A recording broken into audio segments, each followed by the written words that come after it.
আসসালামু আলাইকুম প্রিয় দর্শক। আসলে প্রকৃতির এনভায়রনমেন্ট আমরা কিভাবে নষ্ট করছি আপনারা দেখেন। তো এখানে যদি আমরা একটু দেখাই, এখানে কিছু বড় বড় ঘাস আছে এবং একটু সবুজ ঘাস আছে। আসলে প্রকৃতির এনভায়রনমেন্ট আমরা এভাবেই নষ্ট করছি। এখানে কি করছে ওরা, যে আগুন দিয়ে পুড়িয়ে দিয়েছে।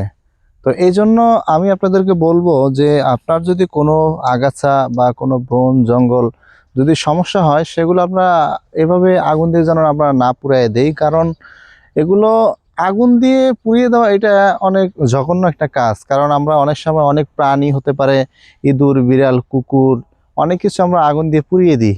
আগুন দিয়ে পুড়িয়ে দেওয়া আমাদের জন্য কখনোই উচিত নয়। কারণ এখানে আপনার আগুন দিয়ে পুড়িয়ে দেয়া এটা একমাত্র আল্লাহ রাব্বুল আলামিন জাহান্নামীদেরকে শাস্তি দেবেন আগুন দিয়ে পুড়িয়ে। এই জন্য আমরা কোনো প্রাণীকে, কোনো জীবকে, কোনো গাছকে যেন আমরা এভাবে আগুন দিয়ে যেন পুড়িয়ে না দেই।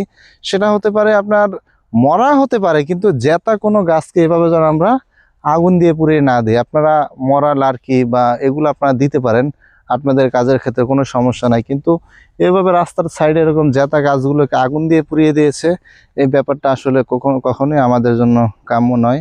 বিষয়টি ভালো লাগলে লাইক, কমেন্ট, শেয়ার করে দেবেন। আসসালামু আলাইকুম।